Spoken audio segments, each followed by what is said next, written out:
nama Kamaludin Tanjung dari Pasar Sukarame. Saya di sini sebagai Ketua Persatuan Pedagang Pasar Sukarame. Masa Pak Suwarno berubah namanya P4B. Jadi kami di sini punya wadah dan kita juga melihat keadaan Pasar Sukarame cukup memprihatinkan. Kami tidak pernah benci dengan pajak aki. Waktu mula-mula mau dibangun, kami juga tidak tahu sampai sejauh mana perjanjiannya. Dan juga kami meminta kalau memang itu pedagang tidak bisa direlokasikan, digabung, jelas PAD-nya bertambah. Tapi ini kami yang makin dipersulit. Sementara pedagang Pasar Sukarame ini adalah swadaya dari pedagang membangun Pasar Sukarame ini. Itu yang dari saya. Terkait keluhan Bang, kira-kira apa yang menjadi dilema saat ini dari para pedagang Sukarame? Ya, makasih. Yang kami rasakan keluhan kami, setelah berdiri Pasar Aki, ada perjanjian pintu masuk keluar dari basement akan dibuka besar, supaya aset masuk bisa lanjut sampai ke Aki. Ternyata sekarang bisa pintu itu ditutup, kami keberatan.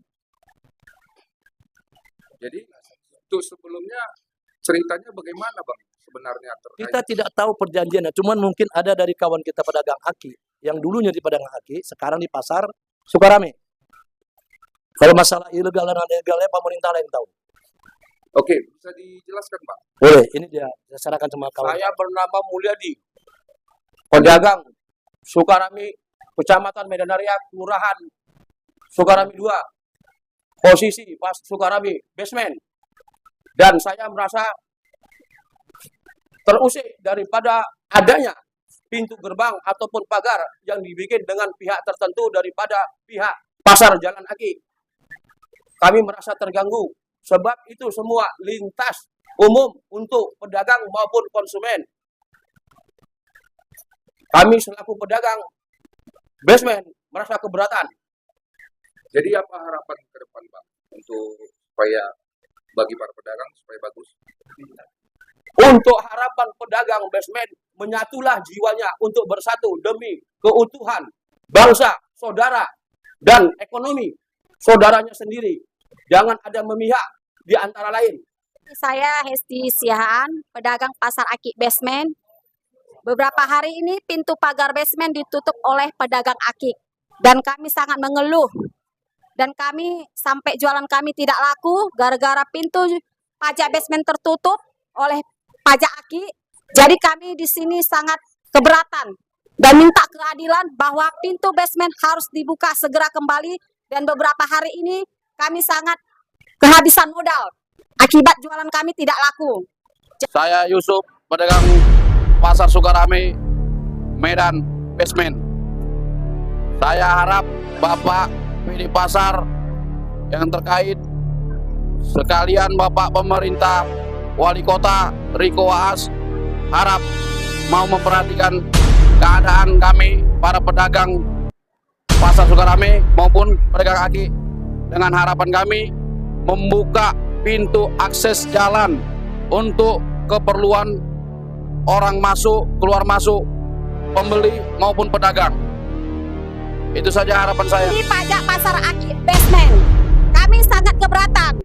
Jalan ditutup mau ke jalan basement ditutup oleh pedagang Aki, sehingga kami sangat mengeluh dan jualan kami tidak laku. Dan beberapa hari ini kami kehabisan modal. Jadi kami minta keadilan buat Bapak yang sangat berkepentingan, tolong dibuka pintu gerbang basement agar kami bisa berjualan dengan tenang dan tidak ada asal dan tidak ada iri dengki sesama pedagang. Biar kami sama-sama makan, di atas pun makan, di bawah pun makan. Sebenarnya ini kasus remeh-temehnya nih. Tapi ini bisa besar kalau dibesar-besarkan. Ini masalah pemagaran yang ada Pasar Sukarame dengan Pasar Aki. Kita kan nggak mau pedagang. Pedagang ini tidak mau tahu apa sebenarnya di dalam itu perjanjiannya. Tetapi pedagang mempunyai hak dan kewajiban. Hak kita apa? Hak kita dilayani. Kewajiban kita bayar. Terus ada sekarang pemagaran. Nah, pemagaran ini bagaimana? Pemagaran ini adalah tanggung jawab PD Pasar selaku negara. Nah, Negara harus hadir di sini. Kenapa? PD Pasar ini adalah perpanjangan tangan wali kota yang notabene adalah negara di bawah naungan BUMN, BUMD. Seharusnya ini harus dibuka. Lah kalau ini ditutup, mana kehadiran negara? Kenapa saya katakan begitu? Itu kan PAD itu, ya. Artinya kalau itu ditutup maka PAD negara ini berkurang. Seharusnya itu dipikirkan. Ya sekarang era Prabowo, sekarang bagaimana untuk mengambil sebesar-besarnya PAD. Nah kalau ini di stop, apalagi UMKM, Prabowo sekarang ini sudah menikmati bagaimana supaya negara ini sukses ke depan. Maka UMKM ini harus lancarkan, termasuk pasar-pasar tradisional. Nah kalau ini ditutup gimana? Kami tidak ada unsur sakit hati dengan pasar akik pedagang. Tidak. Kami tidak, karena itu adalah teman kita, saudara kita. Tapi kami bertanya dan lucu, gimana cerita ini bisa jadi tutup? Kalau itu dulu dibuka, berarti perjanjiannya. Tolong buka perjanjiannya.